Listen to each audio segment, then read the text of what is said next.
Assalamualaikum warahmatullahi wabarakatuh. Perkenalkan, nama saya Den Nugraha. Jadi di video ini saya ingin menjelaskan tentang pemikiran ekonomi dari seorang pemenang Nobel Ekonomi yang bernama Douglas Cecil North.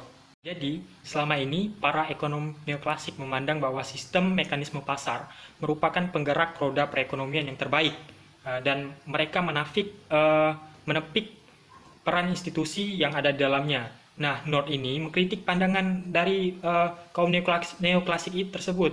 North menyatakan bahwa peran institusi, baik formal maupun informal, sebagai aturan-aturan yang diciptakan manusia untuk mengatur dan membentuk interaksi sosial, politik, dan ekonomi.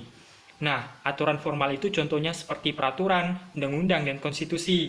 Dan aturan informal misalnya contohnya seperti norma sosial, norma adat, dan sistem nilai. Sangat penting dalam pembangunan ekonomi. Nah, adanya institusi yang baik dapat membuat tatanan atau order yang baik untuk mengurangi ketidakpastian dalam transaksi. Biaya transaksi dalam setiap kegiatan ekonomi akan menurun. Kehadiran institusi sangat penting sebagai alat untuk mengatur dan mengendalikan para pelaku ekonomi di dalam pasar. Institusi yang baik akan mampu menciptakan persaingan yang adil dan dinamis. Tentu, pelanggar atas aturan baik formal dan informal akan dikenakan sanksi yang berlaku. Nah, ada 4 fungsi institusi dalam kaitannya dalam mendukung kinerja perekonomian. Yang pertama yaitu menciptakan pasar atau market creating. Yang kedua adalah mengatur pasar atau market regulating. Yang ketiga adalah market stabilizer atau menjaga stabilitas pasar. Yang keempat adalah melegitimasi pasar. Nah, sekarang saya akan memberikan contoh dari pemikiran North itu. Yang pertama adalah akuntansi perusahaan dan daftar kredit yang memfasilitasi pemrosesan informasi atau regulasi pemerintah terhadap media yang membatasi penyebaran informasi.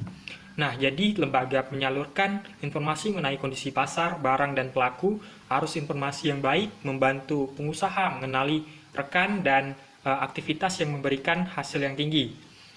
Jadi informasi mengenai usaha membantu pemerintah untuk dapat mengatur secara efektif. Lembaga dapat mempengaruhi produksi, pengumpulan, analisis, verifikasi, dan penyebaran atau menahan informasi.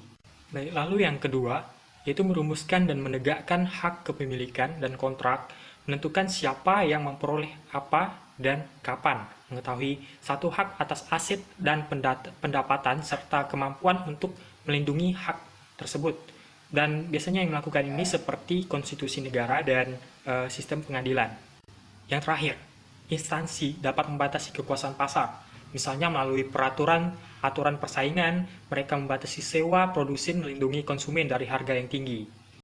Baik, nah yang terakhir, dari pendapat saya sendiri mendukung dan setuju dengan pemikiran dari Douglas North ini, karena dari contoh yang sudah saya sebutkan tadi, teori ini masih sangat relevan untuk sekarang, karena menurut saya memang peran instansi di dalam ekonomi sudah tidak bisa dipisahkan lagi. Terutama sekarang sudah muncul pembelajaran atau ilmu ekonomi kelembagaan yang sudah diajarkan di setiap universitas ekonomi untuk sekarang ini. Saya rasa cukup sekian penjelasan dari saya. Apabila ada kekurangan kata, mohon dimaafkan. Saya tutup. Wassalamualaikum warahmatullahi wabarakatuh.